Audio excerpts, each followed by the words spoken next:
Tukizamia taarifa nyingineo ni kwamba kwa takriban wiki moja sasa, mwili wa dereva wa lori mwenye umri wa miaka 37 Edwin Ngugi Njuguna umekuwa msituni nchini Kongo chini ya mazingira ya kutatanisha na kusikitisha.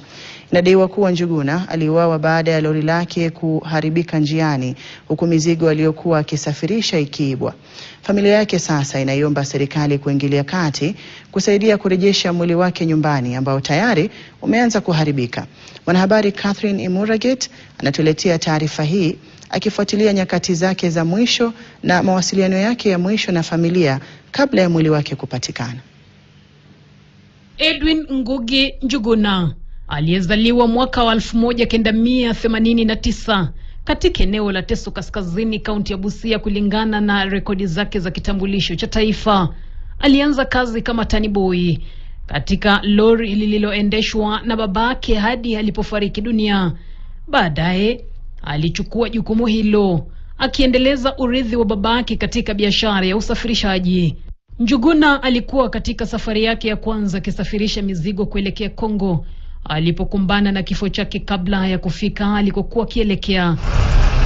Kabla ya tukio hilo, alituma ujumbe kwa binamu yake akimjulisha kuwa lori lake lilikuwa limeharibika.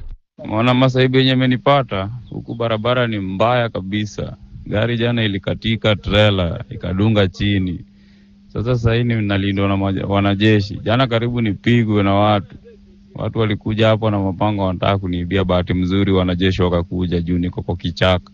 Mazungumzo yao ya mwisho yakawa tarehe 2 Aprili majira ya saa 2:33 asubuhi, muda mfupi kabla simu yake kuzimika. Hata wanajeshi ndio wameamua kunilinda. Kuna wanajeshi 3 walikuja jana. Sasa ndio wananichunga. Mwenye mzigo alikuwa amesema atakuja na gari lingine wabadilishe mzigo then hiyo trailer ichomwe. Sasa ndio naangojea mpaka saa hii. Operesheni ya kumsaka ikang'oa nanga, lakini haikuzaa matunda yoyote. Jaribu kumtafuta, communication ikakuwa ajendi, hakuwa anapatikana.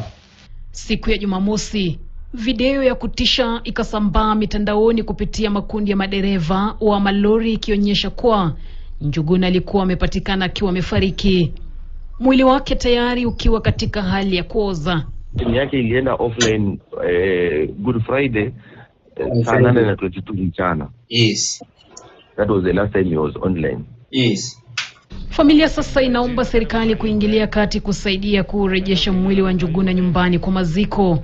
Pesa sisi hatuna namna ya kumtoa huko. Ndivyo naona tunalalamika tukiomba wasamaria wema watokeleze, watusaidie Njuguna asike Kenya. Wakati huo huo, kampuni aliyokuwa akifanyia kazi imesalia kimya. Juhudi za kuwasiliana na mwajiri wake zimegonga mwamba, kwani simu na ujumbe havijajibiwa. Catherine Imuraget, KTN, Nairobi.